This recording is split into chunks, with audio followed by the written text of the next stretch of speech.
नमस्कार, मंडल news bulletin में आपका स्वागत है। आइए पेश करते हैं आज के कुछ प्रमुख व मुख्य समाचार। अब तक यदि आपने मंडल न्यूज़ के इस चैनल को लाइक व सब्सक्राइब नहीं किया है तो जल्द से जल्द इस चैनल को लाइक व सब्सक्राइब जरूर कर दें।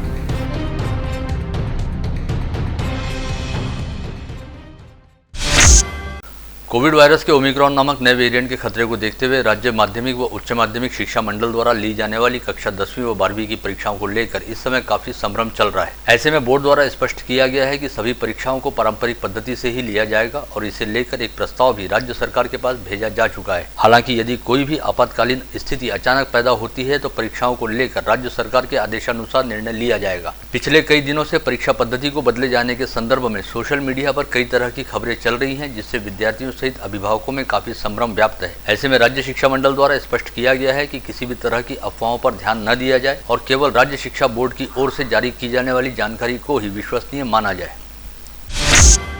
गत रोज जिला पालक मंत्री यशोमती ठाकुर के हाथों जिले में विविध स्थानों पर ग्रामीण क्षेत्र की सड़कों को सुधारने संबंधी 654 करोड़ 25 लाख रुपयों के कामों का भूमि पूजन किया गया। इस अवसर पर पालक मंत्री यशोमती ठाकुर ने ग्रामीण क्षेत्र की सड़कों के कामों को त्वरित पूर्ण करते हुए ग्राम विकास को गतिमान करने का निर्देश संबंधित महकमों सहित जिला प्रशासन को दिया।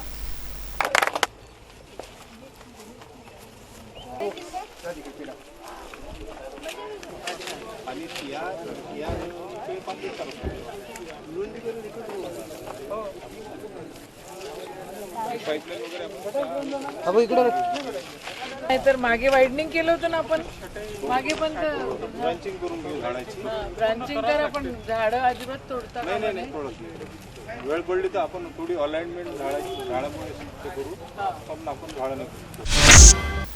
अमरावती जिला मराठी पत्रकार संघ द्वारा वालकट कंपाउंड परिसर स्थित मराठी पत्रकार भवन में शहर के प्रथम नागरिक व महापौर चेतन गावंडे को मीट द प्रेस हेतु आमंत्रित किया गया था। इस समय मराठी पत्रकार संघ के जिलाध्यक्ष व मंडल न्यूज के संपादक अनिल अग्रवाल ने महापौर गावंडे का भावपूर्ण स्वागत किया तथा आयोजन की प्रस्तावना रखी। पश्चात स्थानीय मीडिया कर्मियों के साथ संवाद साधते हुए महापौर चेतन गावंडे ने कहा कि उन्हें महापौर पद बेहद अनपेक्षित तौर पर मिला था और वे आज भी खुद को पार्टी का बेहद सामान्य कार्यकर्ता ही मानते हैं। उन्होंने कहा कि महापौर पद मिलने के तुरंत बाद ही अमरावती शहर में कोविड की संक्रामक महामारी का दौर शुरू हो गया। ऐसे में उनके कार्यकाल का अधिकांश समय कोविड प्रतिबंधात्मक उपाय योजनाओं में बीत गया और मन में संकल्प किए गए कई काम अब भी अधूरे हैं, जिन्हें पूरा करने हेतु तमाम आवश्यक प्रयास किए जा रहे हैं। इस समय उन्होंने महानगर पालिका शालाओं में प्री प्राइमरी कक्षाओं को शुरू करने का मानस व्यक्त करते हुए कहा कि स्पर्धा परीक्षाओं की तैयारी कर रहे युवाओं के लिए मनपा क्षेत्र में सर्व सुविधा युक्त 4 नई लाइब्रेरियां खोली जाएंगी। साथ ही मनपा शालाओं की शैक्षणिक गुणवत्ता के स्तर को बढ़ाने पर काम किया जाएगा।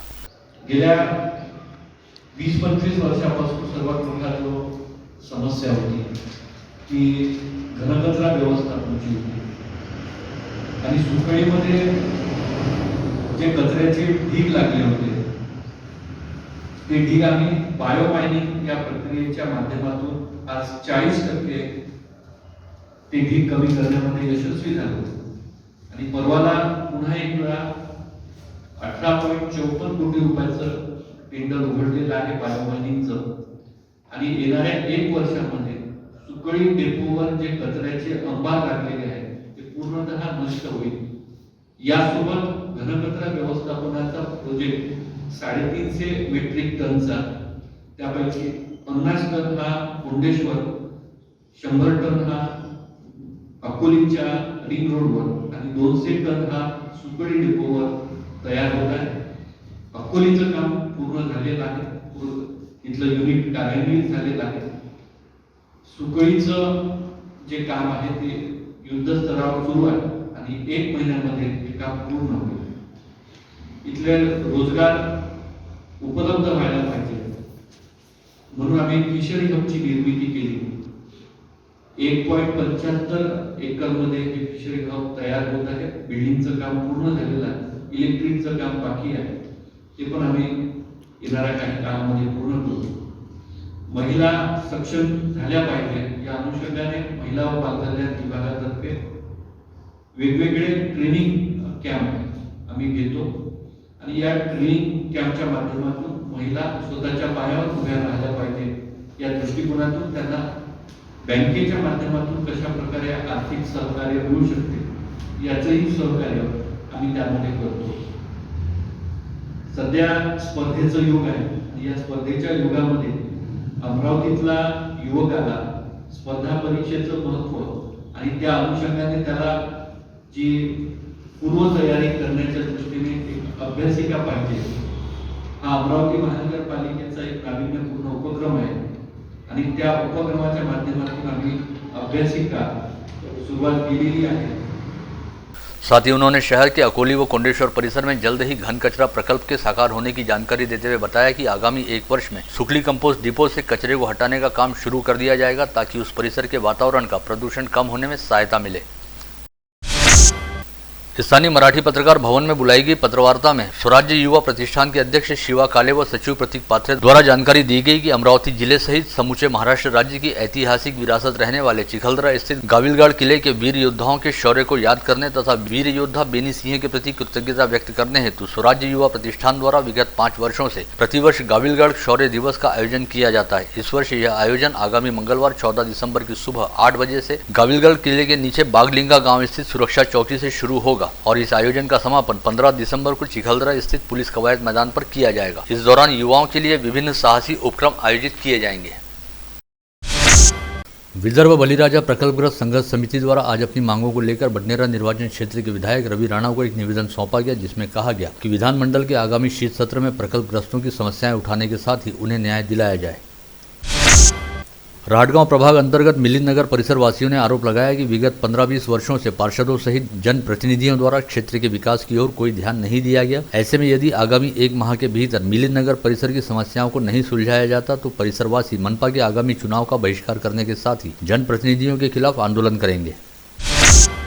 राष्ट्रवादी कांग्रेस के राष्ट्रीय अध्यक्ष व सांसद शरद पवार के जन्मदिवस उपलक्ष्य में राजमाता अहिल्या देवी फाउंडेशन, महात्मे आई बैंक व आई हॉस्पिटल द्वारा संयुक्त रूप से वाठोड़ा शुक्लेश्वर स्थित श्रीहरि सभागृह में 12,000 नेत्र सृष्टि संकल्प समारोह का आयोजन किया गया. जिला परिषद की पूर्व अध्यक्षा सुरेखा ठाकरे की अध्यक्षता में आयोजित इस समारोह का उद्घाटन जिला पालक मंत्री यशोमती ठाकुर द्वारा किया गया, जिसके बाद आज से जिले की सभी 14 तहसीलों में निःशुल्क मोतिया बिंदु जाँच व शल्यक्रिया शिविर का आयोजन किया जाएगा.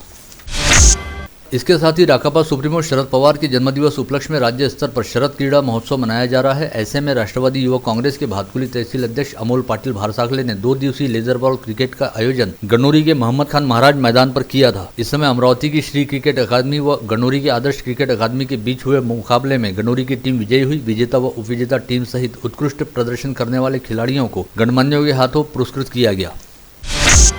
कैंप परिसर स्थित विद्या भारती महाविद्यालय के सोशल आउटरीच सक्षम केंद्र द्वारा वडाली परिसर स्थित पारदी बस्ती में रहने वाले घुमंतु समुदाय के बच्चों को शैक्षणिक साहित्य का वितरण विगत दिनों किया गया. उत्तर प्रदेश के वाराणसी में कल 13 दिसंबर को श्री काशी विश्वनाथ धाम मंदिर का लोकार्पण प्रधानमंत्री नरेंद्र मोदी के हाथों होने जा रहा है. इस उपलक्ष्य में राष्ट्रीय स्तर पर दिव्य काशी भव्य काशी अभियान चलाया जा रहा है. इसी श्रृंखला में अमरावती जिले में भी भारतीय जनता पार्टी द्वारा 13 दिसंबर से 14 जनवरी तक विभिन्न कार्यक्रमों के जरिए यह अभियान चलाया जाएगा, जिसमें विभिन्न धार्मिक उपक्रमों का आयोजन होगा. चांदूर बाजार तहसील अंतर्गत तलवेल स्थित आंगनवाड़ी केंद्र में एकात्मिक बाल विकास कार्यालय अंतर्गत बच्चों को दिया जाने वाला पोषाहार बेहद निकृष्ट दर्जे का रहने की शिकायत मिलने के बाद पंचायत समिति सभापति संतोष किटुकुले ने तुरंत ही इस आंगनवाड़ी केंद्र की जांच पड़ताल की और पोषाहार को लेकर प्राप्त शिकायत को सही पाया, जिसके बाद मामले की जाँच करने के आदेश जारी किए गए हैं. कोविड संक्रमण का असर कम होने के बाद सरकार द्वारा महाविद्यालयों को शुरू कर दिया गया. साथ ही यह शर्त भी रखी गई कि कोविड प्रतिबंधात्मक वैक्सीन के दोनों टीके लगवा चुके छात्र छात्राओं को ही कक्षाओं में बैठने की अनुमति मिलेगी. साथ ही महाविद्यालयीन युवाओं का टीकाकरण करने हेतु महाविद्यालयों में ही टीकाकरण शिविर भी आयोजित किए जाने लगे. ऐसे में अमरावती जिले में 18 वर्ष की आयु पूर्ण कर चुके करीब 30,000 महाविद्यालयीन छात्र छात्राओं को अब तक कोविड वैक्सीन के दोनों टीके लगवाए गए हैं. विगत 24 घंटे के दौरान जिले में 3 लोगों को कोविड संक्रमित पाया गया. वहीं इस दौरान एक व्यक्ति कोविड मुक्त हुआ. इस समय जिले में कुल 15 एक्टिव पॉजिटिव मरीज हैं जो मनपा क्षेत्र से ही वास्ता रखते हैं, जिसमें से 3 मरीज कोविड अस्पताल में भर्ती हैं. वहीं मनपा क्षेत्र में 12 मरीजों को होम आइसोलेशन में रखा गया है. विगत 24 घंटे के दौरान जिले में 701 संदिग्धों के थ्रोट सेल सैंपलों की जाँच की गई, जिसमें से 0.43% की टेस्ट रिपोर्ट पॉजिटिव आई है. वहीं इस समय कोविड संक्रमित मरीजों के कोविड मुक्त होने का प्रमाण 98.33% है. विभिन्न ऑनलाइन शॉपिंग वेबसाइट के जरिए लोग बाग तेज धारदार व प्राणघातक हथियार बड़े सहज तरीके से खरीदते हैं और ऐसे हथियार उन्हें घर पहुंच मिलते हैं. इस बात के मद्देनजर 9 इंच से अधिक लंबाई व 2 इंच से अधिक चौड़ाई का पाता रहने वाले धारदार हथियारों की ऑनलाइन खरीदी बिक्री पर शहर पुलिस द्वारा पूर्ण रूप से प्रतिबंध लगाया गया है. साथ ही ऐसे हथियारों की खरीदी करने वाले ग्राहकों की जानकारी संबंधित ऑनलाइन कंपनियों से मांगी गई है. इसके साथ ही आम लोगों सहित पशु पक्षियों के लिए खतरनाक साबित हो चुके नायलॉन मांजा की भी अमरावती शहर में ऑनलाइन व ऑफलाइन बिक्री करने पर शहर पुलिस आयुक्त डॉक्टर डॉक्टर आरती सिंह द्वारा कड़ा प्रतिबंध लगाया गया है और इस प्रतिबंध का उल्लंघन करने वालों के खिलाफ कड़ी कार्रवाई किए जाने की बात कही गई है। विगत 21 नवंबर को पश्चिम बंगाल राज्य के कैनिंग पुलिस थानांतर्गत बराईपुर साउथ में राजनीतिक दुश्मनी के चलते ग्राम पंचायत एरिया सभापति मरहम शेख की उनके ही घर के सामने 5 से 6 लोगों ने गोली मारकर हत्या कर दी थी, जिसके बाद आरोपी मौके से फरार हो गए थे। पश्चात पश्चिम बंगाल पुलिस द्वारा अमरावती शहर पुलिस को सूचित किया गया कि इस हत्याकांड में शामिल मुनुरिल शेख, अल्जाद शेख तथा कोरिन शौकत अली वहां से भागकर अमरावती में छिपकर रह रहे हैं। इसके पश्चात स्थानीय अपराध शाखा पुलिस ने जांच पड़ताल करते हुए पता लगाया कि यह दोनों लोग शहर के पठानपुरा परिसर में किराए से रह रहे हैं, जिसके बाद दोनों आरोपियों को हिरासत में लिया गया और पश्चिम बंगाल पुलिस के हवाले किया गया। नांदगांवपेट थाना क्षेत्र अंतर्गत एक गांव में 35 वर्षीय शराबी व्यक्ति ने अपनी महज 8 वर्ष की आयु वाली मासूम बच्ची के साथ दुराचार किया। साथ ही उसे यह बात किसी को भी बताने पर कुएं में फेंककर जान से मार देने की धमकी दी। पश्चात मामले का पता चलने पर पीड़िता की मां ने पुलिस थाने पहुंचकर अपने पति के खिलाफ शिकायत दर्ज कराई, जिसके आधार पर पुलिस ने अपराध दर्ज करने के साथ ही इस दुराचारी पिता को हिरासत में लिया। इस घटना के चलते पूरे परिसर में इस नराधमी पिता के प्रति जबरदस्त रोष व संताप की लहर व्याप्त है। चांदू रेलवे पुलिस थाना क्षेत्र अंतर्गत विरुल रोंगे गांव के पास माधवराव वानखड़े विद्यालय के सामने से गुजर रही तेज रफ्तार दोपहिया से अचानक बंदर आकर टकरा जाने की वजह से हुए हादसे के चलते दोपहिया पर सवार 2 लोगों में से सम्यक रामटेके नामक युवक की मौके पर ही मौत हो गई। वहीं दोपहिया सवार के सिर पर हेलमेट रहने के चलते उसकी जान बच गई। पता चला कि यह दोपहिया सवार जूना धामन गाँव से चांदू रेलवे की ओर जा रहा था और दिलावरपुरा निवासी सम्यक रामटेके ने इस दोपहिया सवार से लिफ्ट मांगी थी, लेकिन बीच रास्ते में अचानक ही दोपहिया के सामने बंदर आ जाने की वजह से हुए हादसे के चलते सम्यक रामटेके की मौके पर मौत हो गई। वहीं इस हादसे में बुरी तरह घायल हुए दोपहिया सवार को इलाज के लिए अस्पताल में भर्ती कराया गया है।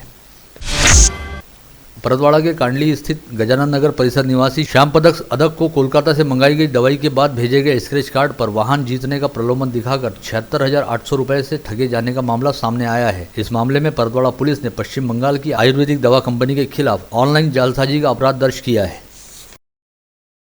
आप देख रहे थे मंडल न्यूज बुलेटिन। हमारे चैनल को लाइक करें, शेयर करें और हाँ, सब्सक्राइब करना ना भूलें। कल होगी आपसे फिर मुलाकात, तब तक के लिए धन्यवाद।